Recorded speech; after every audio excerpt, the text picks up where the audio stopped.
Hey everybody, welcome back to the channel. This is Victor of Cars Jubilee. Today we are in my Genesis GV60 Performance. And what I want to do today is actually give you guys my first drive impressions. Now, unfortunately, that's not this drive right here, because we bought this car back in July. And, you know, things just got crazy and never got to film that first drive. But anyways, what I'm going to do is try to recreate that first drive for you. You're going to see some clips shot at night on purpose to try to recreate that, because we actually picked this car up from the dealer at night. So my first drive was at night in the dark, really relying on the backlighting of this car. So let's get to it. So the very first thing I did as soon as I climbed into the car was set my side mirrors, and I immediately went and noticed that the side mirror controls are actually really nice. Not your standard typical plastic switch on the door panel.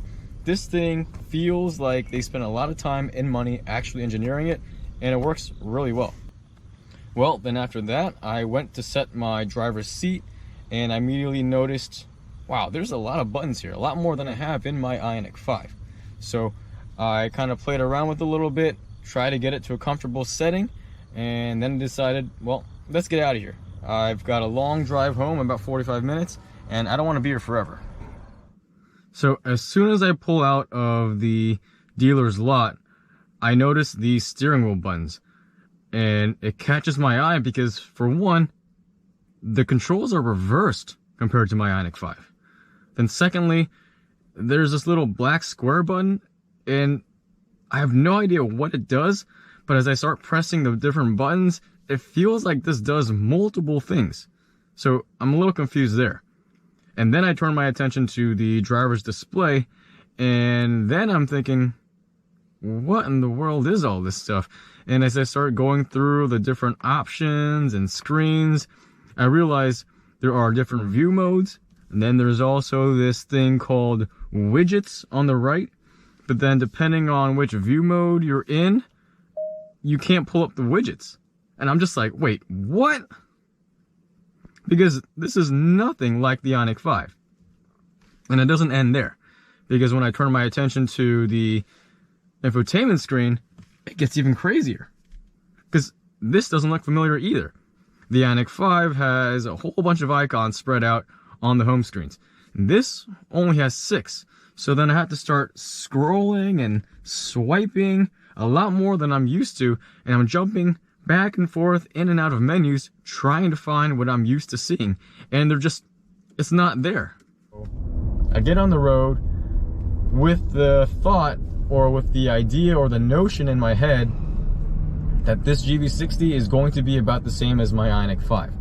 So I shouldn't really have too much issues with figuring out the settings and the controls in here. And I say that because of the things that I had read, or the things that I had heard up to that point in July. And what I'd read or heard was the Ioniq 5 and the GV60 are pretty similar, but the GV60 is just a more expensive reskinned version of it, but they're ultimately about the same. So that's what I thought. But after spending about a minute on the road after pulling out of the dealer's lot, man, I was like, who the heck said that? They're completely wrong. So really, those next 10-15 minutes on the road were an absolute mess. I was swiping left and right, tapping in and out of the menus. I was scrolling the wheel, just flicking it left and right. And I was button mashing. I was hardcore button mashing these steering wheel controls, trying to find certain settings or controls that I would expect to be a certain place, and they just weren't. And then I missed my turn. So then I had to pull into the left lane, and I had to take a U-turn, and I immediately realized, that's a pretty normal turn radius, not what I'm used to, because the Ioniq 5, if you've driven that before, you'll know turn radius there is atrocious.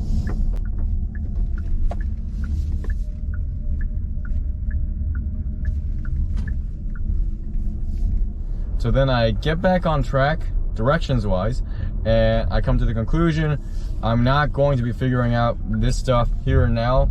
Let's just get home in one piece and we'll figure it out then. So that's what I do. So then I just lie back and I reach for the massaging seats, turn them on, and I'm like, okay, this is pretty nice. Now, given I've never had a car with massaging seats, never even been in a car with massaging seats, so I have nothing to compare to, but at least from my point of view, I think they're pretty decent. So then now I'm hopping on the highway, and as soon as I get on there, I realize, wow, it's really quiet in here. Like, my Ioniq 5 is already a very quiet car, but somehow this thing is on another level. And then I also realized that I'm not hearing any motor whine. I'm on the highway. The Ioniq 5, I expect to hear it around 60, 65 miles an hour, but with the GV60, I wasn't hearing it at all. Instead, what I was hearing was the synthetic motor noise, which honestly, I like.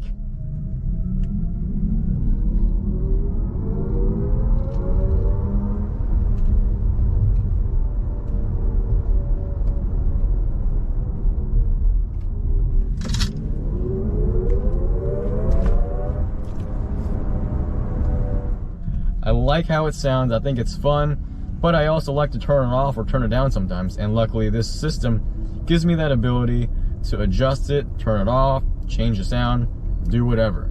So I like it. And those are the main things. I mean, there are a few smaller things I'll throw in, like the headlights, definitely much brighter than my Ioniq 5. I think the spread is a little better too, at least that's what it felt like in the dark. Also, in general, this car just felt significantly heavier in every way. Closing the door, opening the door, it felt heavier. The steering, significantly heavier. The pedal feel, much heavier. Even the switchgear, operating, everything just has a weight to it that wasn't there in the Ioniq 5. And to an extent, that feels nice. It feels like it's more expensive because it's got more weight to it.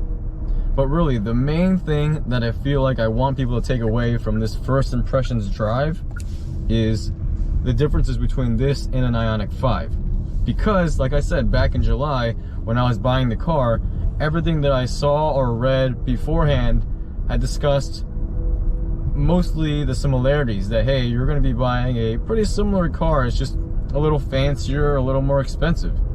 And I felt like that really set me up for failure on this first drive. I have really enjoyed just exploring what Genesis has done to make it a different experience. So don't be fooled into thinking, nah, it's just a more expensive Ioniq 5 or EV6, because it's not. It's its own car. Yes, they share a platform and many different things. Genesis has gone to extreme lengths, honestly, to differentiate these cars, and I think they did just an amazing job. So there you have it. That kind of sums up my first drive impressions with this GV60. I think if you guys are interested in it, definitely go check it out. Don't be fooled by the thought that it's just an Ioniq 5. So if you've been in an Ioniq 5, then you've been in a GV60. That's completely not the case. These cars are so different. Do yourself a favor, go check it out.